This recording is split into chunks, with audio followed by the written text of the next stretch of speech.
Hello friends and welcome. Today we're going to talk about the best heroes for every single role, a full-on tier list for each one. So we're going to keep it quick and casual because there's a lot to cover, and frankly I don't know how long this video is going to last because I don't know, where's the patch? I wasn't even going to make this, but the patch seems to still be going, so a lot of people have been asking, so here it is.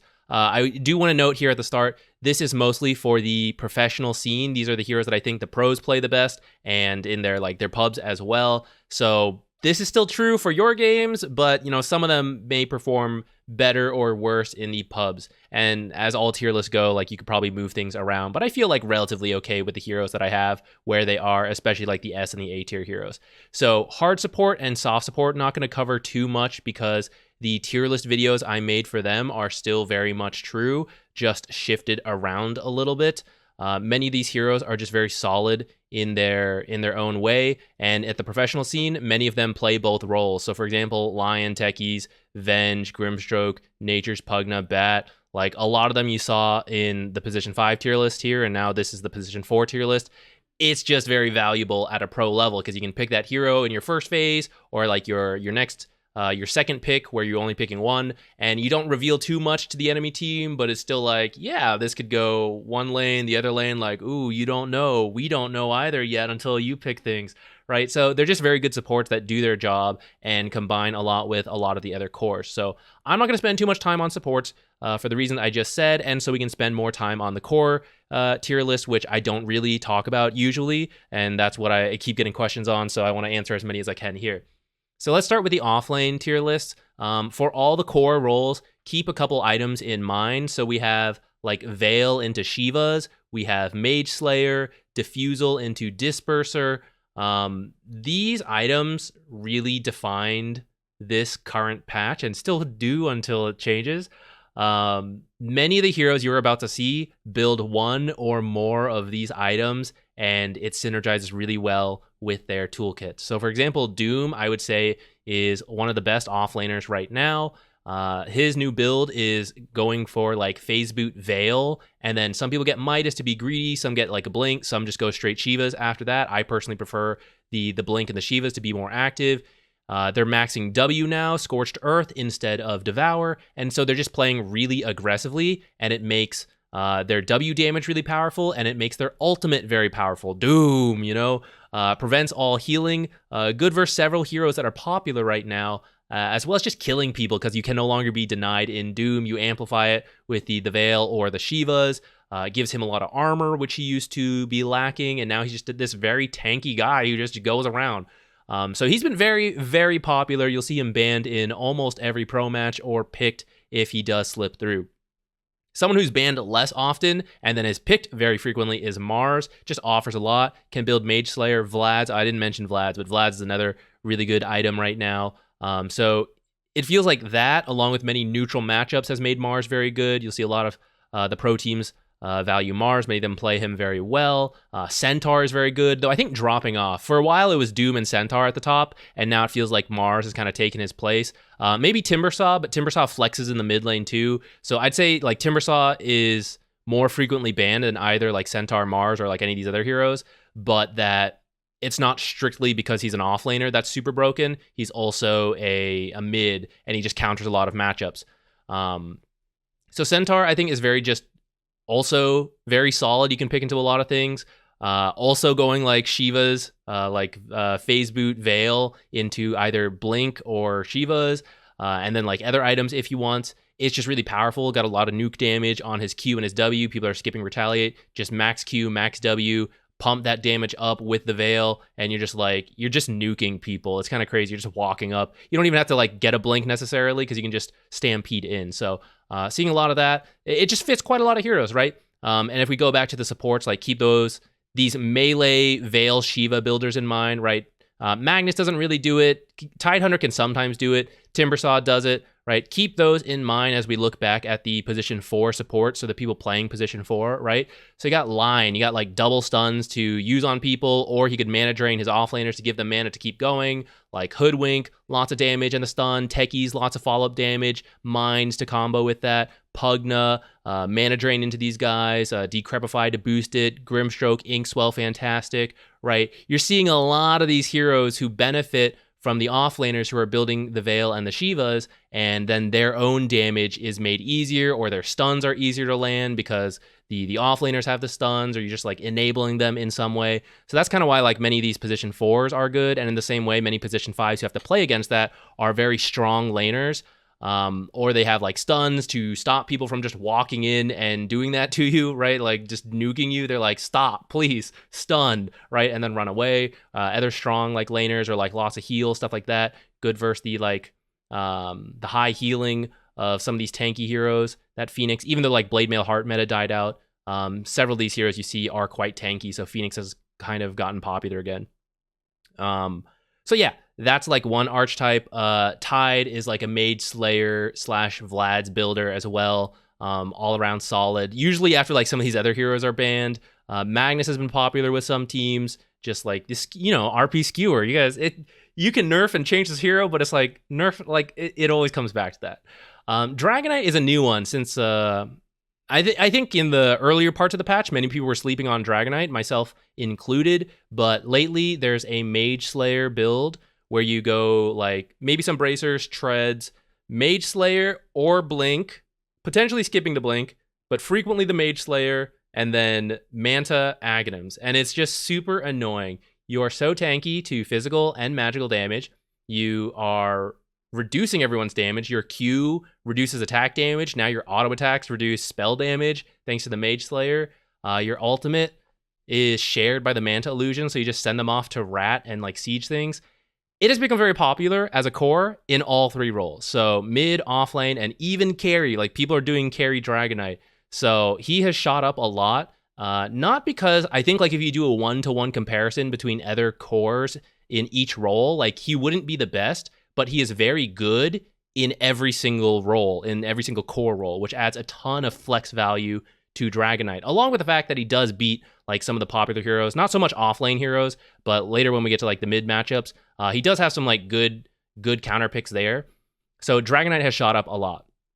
From there, like I'm not gonna talk about too much. You'll see heroes like in these lower tiers sometimes picked as well. It becomes more like draft dependent, but these S and A tiers you'll see in almost every pro match you watch. So these are the ones to like really keep an eye out. And if you want to play some yourself, that would be great. For the mid lane, just straight up disclaimer. You guys know I'm not a mid lane player. I'm real bad at this. If you want like the best insight, go to the core player videos.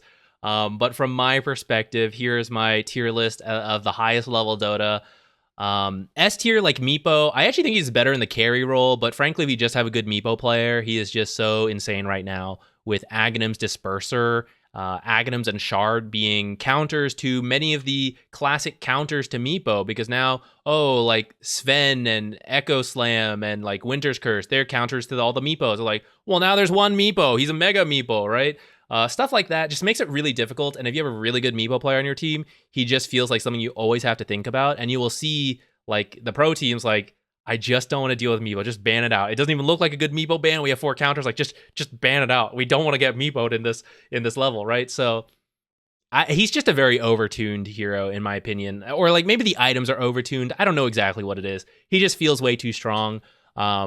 But obviously not every team has someone who plays it, and that's why you won't always see it like come up in a draft, even at the highest level.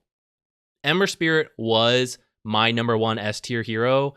He is really good at applying Mage Slayer. I'd say that's like the number 1 reason he's so good, along with, just like other parts of him just being like fine overall, too good, but just the Mage Slayer element was so strong. He has been so popular though that I think a lot of pro teams have gotten used to playing against him and with him, and he's like kind of dropping a little bit. He's not having so much priority that we used to see earlier on in the patch, but he's still really good. Like you forget about him and then they pick up Ember Spirit and you're like, oh shit, this is still really annoying, so I still think he's really good. And since I don't actually play mid lane, it's tough for me to like tell you guys intricately how like, this hero has become more meta, whatever. So I would still put him near the top, especially for your pub games. Like if you just want to learn him, like fantastic, just pick him all the time. Pros were doing it for a while. Moving down, you got to be a specialist to play Arc Warden, but he is quite strong. Keeper has very good matchups. Spirit Vessel and Boots of Travel just allow him to be very active. Doesn't really lose any matchups, that kind of thing. Punishes some very heavily, especially ones where he can like Spirit Vessel, nuke people with any offlaners who like buy the Shivas to amp him up. Pango, you know, do I need to talk about Pango? Diffusal. He even buys Mage Slayer, sorry. He's got the role for the active play, right? Puck, there's like a right-click Puck build that's super annoying.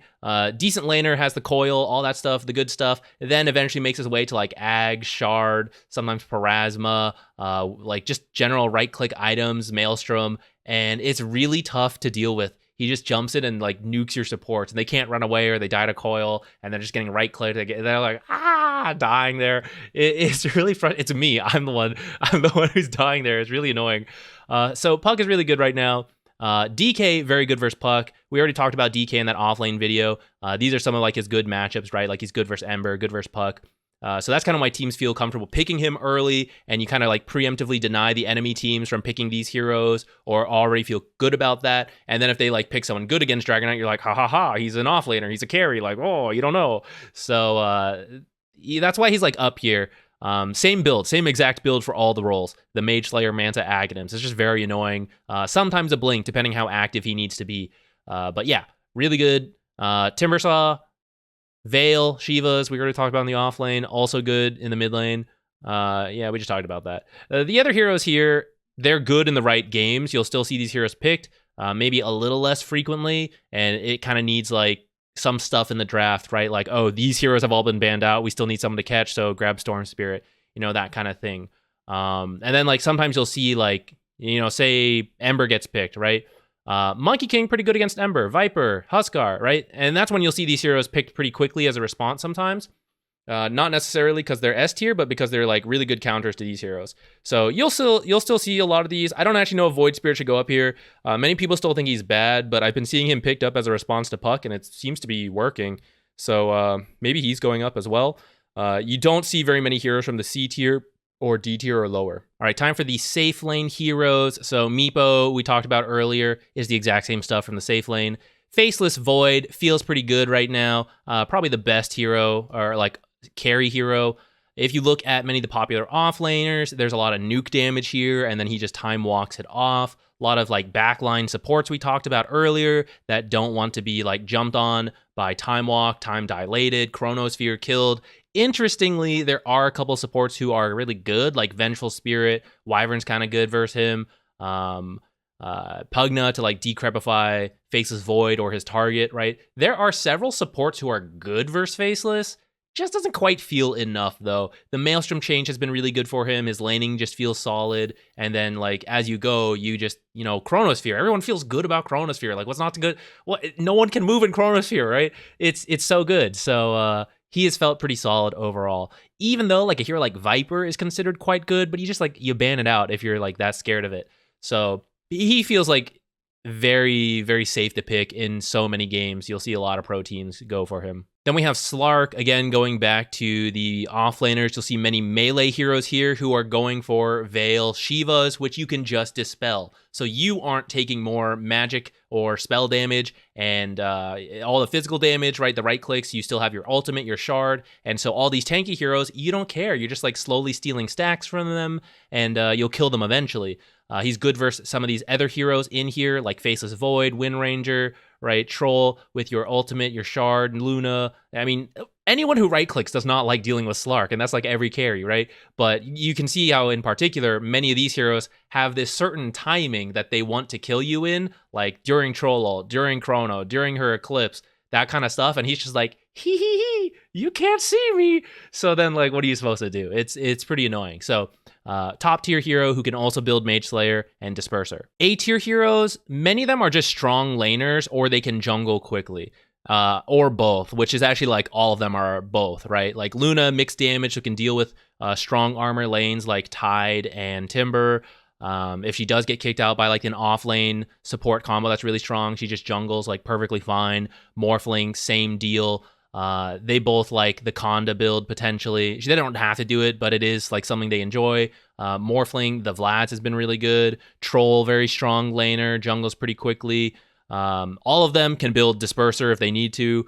Alchemist has been interesting. Like, I didn't think Alchemist would be popular with Shiva's being so popular, like high armor and reducing his regen, but it just feels like the timings are good. Like, the offlaners can't really stop him, the popular offlaner. So he gets his gold and then he just hits a very nice timing. I don't fully understand it, but I've been seeing it more and more, and it seems like pro teams are really prioritizing him to hit that tempo and go with it. Naga Siren can build Disperser, but it's actually later if she does. Right now, it's almost always Manta, Orchid into Eternal Shroud or Heart. And then Bloodthorn, possibly Disperser from there. Bloodthorn is just nuts on this hero when she gets it. It's crazy. You don't have to, but it is really good. Wind Ranger, Javelin, change into the Maelstrom has been really nice for her. So we're seeing more carry Wind Rangers. She can also flex mid, some of the other roles too, if you really want to get crazy. So so many of these tanky offlaners have trouble keeping up with her with Wind Run, and then she just focus fires you down. So I think she's been declining in popularity, actually. I think she was more popular. I'm not really going to change it now, since it's such a casual tier list anyways.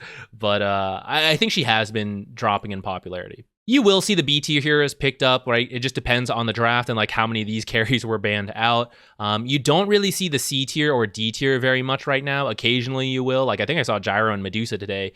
But most of these heroes, there's probably one of these heroes up here that does a similar thing, and they're just better for one reason or another. Yeah. Okay, so that's kind of it. I'm sorry. I know we didn't go into full detail. It'd be really difficult to do every tier list detailed throughout the whole thing. But I hope I gave some insights that you might find interesting, because I know we don't usually do the core tier list, but I get asked about it. If there is a specific hero that you'd like some answers to, I can do my best. Leave the question in the comments. I'll try to respond to as much as I can. Or maybe other people can help out as well. But yeah, I don't know when 7.35B will end, but in the meantime, there you go. That's what I think of the different heroes in the game.